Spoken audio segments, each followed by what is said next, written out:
সুপ্রিয় শিক্ষার্থীবৃন্দ, আসসালামু আলাইকুম। আজকে আমরা পদার্থবিজ্ঞান দ্বিতীয় পত্রের তাপগতিবিদ্যা অধ্যায়ের রুদ্ধতাপীয় প্রক্রিয়া নিয়ে আলোচনা করব।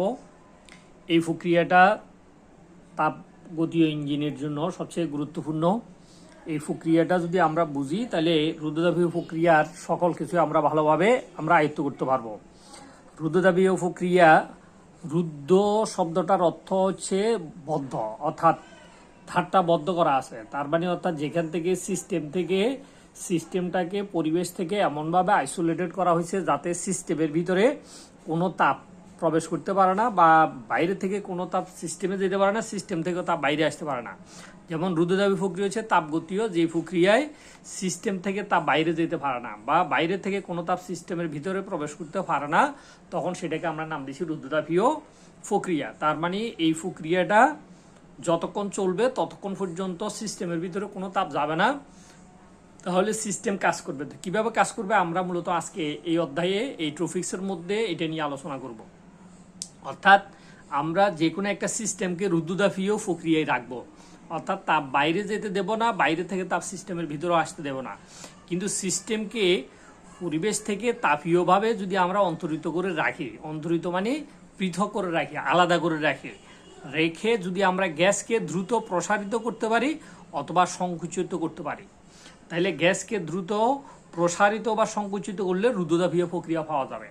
অর্থাৎ রুদ্ধতাপীয় প্রক্রিয়া এখান থেকে আমরা বুঝতে পারতেছি যে এটি একটি দ্রুতগামী প্রক্রিয়া, অর্থাৎ এটা খুব দ্রুত সম্পাদিত হবে। এই প্রক্রিয়ায় তাপ ভিতরে যাবে না, বাইরে থেকে তাপ ভিতরে আসবে না, কিন্তু সিস্টেম প্রসারিত হইতে পারে, আবার সিস্টেম কি হইতে পারে, সংকুচিত হতে পারে। এই প্রক্রিয়ায় সিস্টেমে যে পরিবর্তন হয় ওই পরিবর্তনকে আমরা নাম দিচ্ছি রুদ্ধতাপীয় পরিবর্তন। অর্থাৎ রুদ্ধতাপীয় প্রক্রিয়ার মধ্যে রেখে সিস্টেমের মধ্যে আমরা যে পরিবর্তন আনতে পারি বা সিস্টেমে আমরা যে পরিবর্তন ঘটাতে পারি ওই পরিবর্তনকে আমরা রুদ্ধতাপীয় পরিবর্তন বলি। আর যদি এখন আমরা এই রুদ্ধতাপীয়ভাবে সিস্টেমকে প্রসারিত করি তখন সেটাকে আমরা বলবো রুদ্ধতাপীয় প্রসারণ। আবার রুদ্ধতাপীয়ভাবে যদি আমরা সিস্টেমকে সংকুচিত করি তখন সেটাকে আমরা বলবো রুদ্ধতাপীয় সংকোচন। তার মানে আমরা সিস্টেমের ভেতরে তাপ যেতেও দেব না, আবার সিস্টেম থেকে তাপ বাইরেও যেতে দেব না, কিন্তু সিস্টেমের প্রসারণ হইতে পারে, সংকোচন হইতে পারে। এই সংকোচন প্রসারণের মাধ্যমে কার্য সম্পাদিত হতে পারে। আমরা এখানে রুদ্ধতাপীয় প্রক্রিয়া করব এবং রুদ্ধতাপীয় প্রক্রিয়ায় কৃত কাজ সেটা নিয়ে আমরা মূলত আলোচনা করব। এখন দেখো, আমরা ধরে নিলাম কোনো একটা সিস্টেম রুদ্ধতাপীয় প্রক্রিয়ায় আছে। রুদ্ধতাপীয় প্রক্রিয়ায় রেখে সিস্টেমটাকে আমরা ধরো প্রসারিত হতে দিলাম। তো এই সিস্টেমটাকে যদি প্রসারিত হতে দিই তাহলে সিস্টেমের মধ্যে কার্য সম্পাদিত হবে।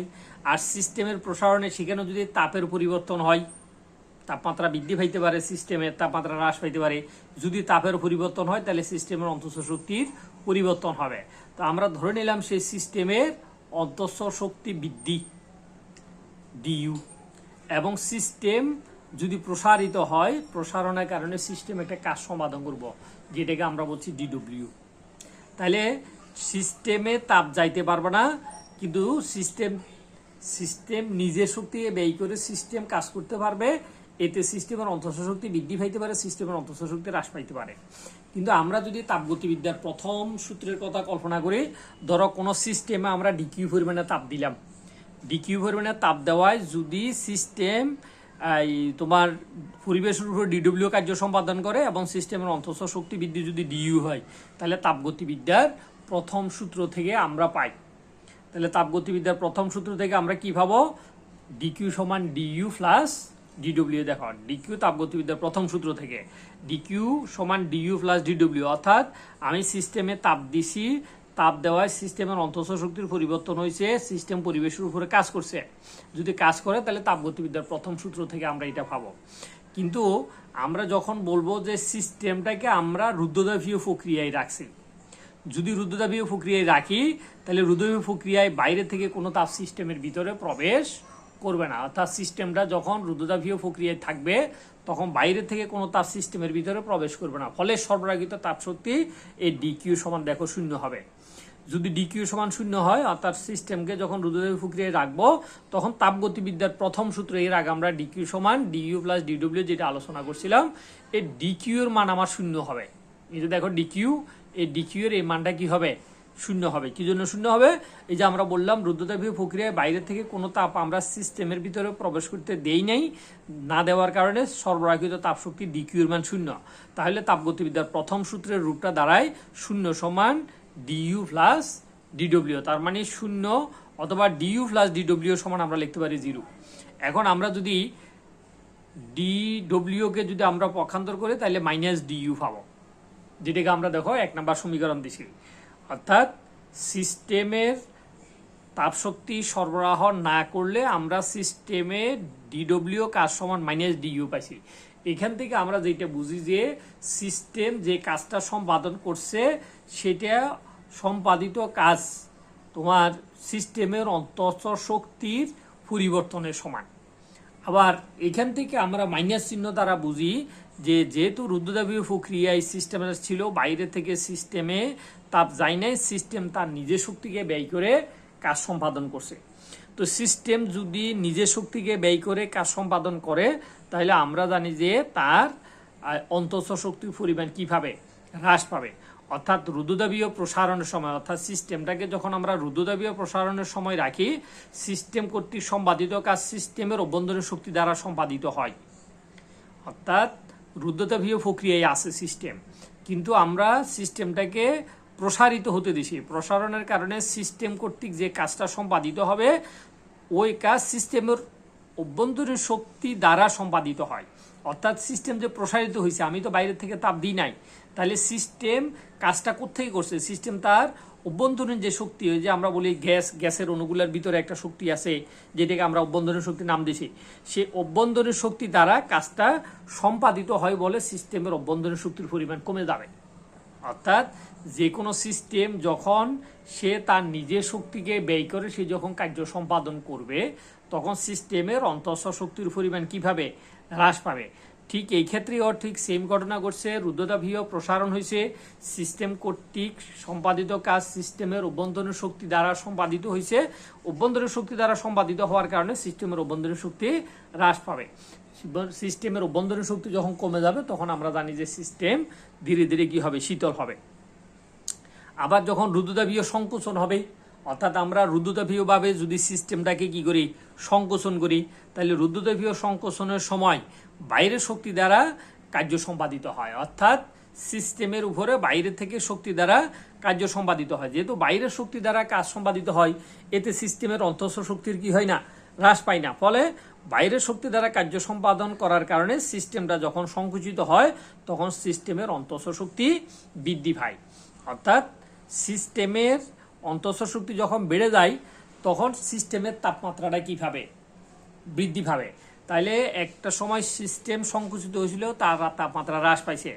আবার সিস্টেম যখন বাইরের শক্তি দ্বারা যখন কার্য সম্পাদন করছে তখন সিস্টেমের অন্তঃস্থ শক্তি কি পাইছে, বৃদ্ধি পাইছে।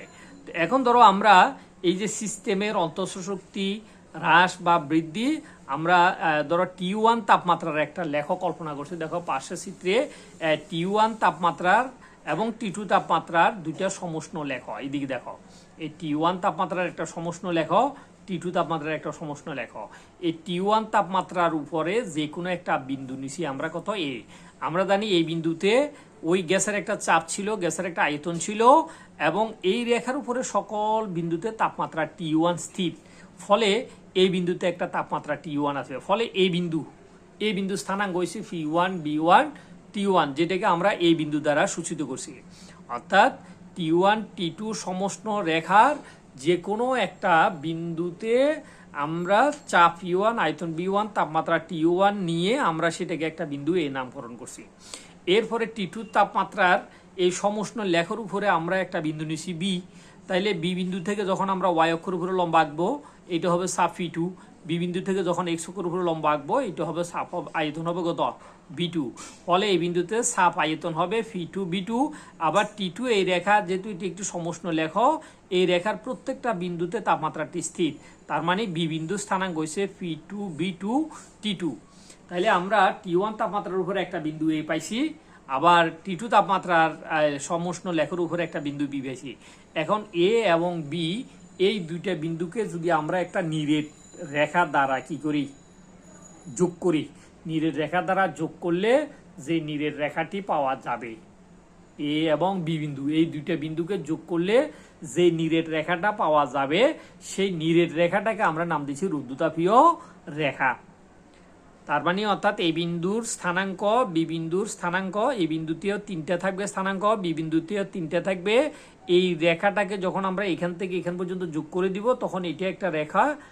এই রেখাটা, এই T1 রেখা, T2 রেখা, এই দুইটা রেখা থেকে দেখা যায় যে এই রেখাটা খাড়া, এই রেখাটা কি নীড়ের রেখাটি খাড়া। তাইলে আমরা এখান থেকে দেখতেছি যে এই সমষ্ণ রেখার চেয়ে রুদ্ধতাপীয় রেখাটা কি একটু খাড়া। তাইলে এখন এখানে আমরা বলতে পারি যে এ বি, এই রেখাটা এই বিন্দুতে চাপ আয়তনও আছে, আবার বি বিন্দুতেও চাপ আয়তন আছে। তাইলে আমরা বলতে পারি যে এ বি, এই রেখাটা রুদ্ধতাপীয় পরিবর্তনের জন্য চাপ আয়তনের একটা সম্পর্ক কি করে, নির্দেশ করে। এখন দেখো আমরা যদি বলি এই রুদ্ধতাপীয় ভাবে এইখান থেকে যদি আমরা এ বি, B2, B1 এতটুকু ক্ষেত্রফলের কথা কল্পনা করি, এতটুকু ক্ষেত্রফল এটা একটা ট্রাপিজিয়াম, এই বাহু পরস্পর কি সমান্তরাল। তার মানে রুদ্ধতাপীয় প্রসারণের সময় এ বি, B2, B1 এতটুকু ক্ষেত্রফলের সমান কার্য সম্পাদিত হবে এবং সে কাজের হিসাব আমরা এর পরের ক্লাসে, রুদ্ধতাপীয় প্রক্রিয়ায় কৃত কাজের হিসাবটা আমরা তারপরের ক্লাসে নির্ণয় করব। ধন্যবাদ সবাইকে, খোদা হাফেজ, সবাই ভালো থাকবে, সুস্থ থাকবে।